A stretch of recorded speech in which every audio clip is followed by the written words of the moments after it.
Bumalik kayo ng pinapalakpakan ng malakas. Mamaya, mas malakas, I'm sure. Kunyari lang yung ginagawa niyo sa akin. No? Sa ating pong Pangulo ng Vice Mayor's League ay Vice L.A. Ruando. Dito na kayo isa-isahin, no? At sa lahat po ng ating mga Vice Mayors sa 40 municipalities, no? Hindi kasama yung Lucena. Or invited nyo din ang Lucena. Okay? Representative po ng ating katuwang sa Pamalaang Panlalawigan kay Vice Governor Third Alcala, pinadala po niya yung kanyang panganay na anak, si Attorney Alex. Palakpakan po natin. And then si Chichi. Ayan. Pinabati din po natin, syempre, yung mga guests natin kay Konsehal Tibayan and Konsehal Lim, no, from Manila. Si Congressman Attorney Mike and ang dad ng lahat, si Dan. Yeah. Anyway, advance Merry Christmas muna po before ko makalimutan. But congratulations for a job well done.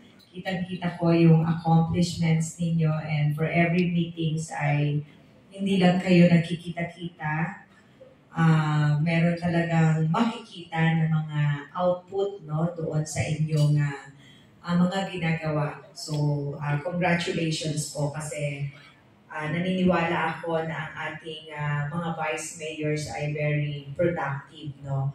Of course, with the support of the council members and alam natin na yung success ng isang local chief executive katulad ko hindi magiging matagumpay without the support of the vice mayors and the councilors. No? Alam naman yun, kita na nung iba. Hindi ko alam kung sino mayor ang nakaranas, but I remember in our district may municipality na ganyan na talagang nagigit-gitan ang mayor at saka sangguniang bayan.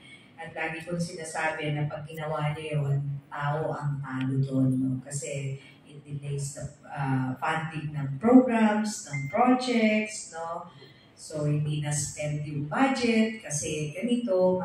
Kaya ang bilin ko nga, at katulad ni Art, hindi ako naka-attend ng PCL Christmas Party or Year-End Assessment. Kung maganda naman ang ginagawa at hinihingi ng mayor ninyo, isa-isa sa tabi ninyo ang politika dapat. O, para sa kagalingan ng mamamayan ninyo, laging isa sa isang tabi nyo. Yun some of the sacrifices that you have to make, no? So, nakita natin na kanina yung moving forward ninyo, yung legislative agenda, no? Na you're aligning it with the healing agenda. We're thankful, no? Kasi yun din naman yung hinihiling ko sa mga mayors whenever kami nagkikita, no? Na some of the ordinances na enacted in Sangguniang Panlalawigan, pwede po kayong mag-align doon at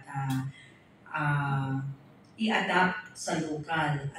Nakita na i-present kanina several problems on health, especially sa atin sa fishing natin, yung illegal fishing natin. It's about time, no? Naggumawa tayo ng maayos na polisiya para sa ating pangisdaan, no?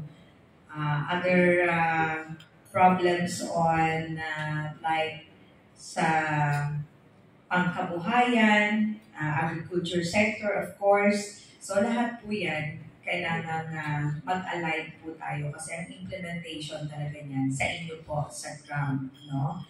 So, congratulations sa inyo pong accomplishment for a year.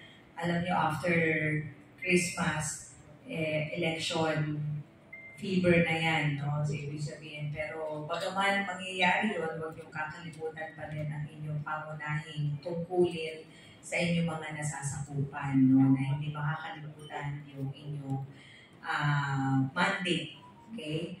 Doon sa kanya-kanyang bayan. So, kami naman, ako at saka si Vice Gov at ang Sangguniang Panlalawigan. For some, I don't know kung may mga naimbitahan. But may nakuha na akong feedback from the crowd talaga. Huwag po kayo pupunta sa Sangguniang Panlalawigan ngayon nang hindi handa. Nang hindi po kayo nag-aaral. Oo, may mga nag-feedback na sa akin kasi papawisan po kayo. Okay? Ibig sabihin, ready sila doon, no?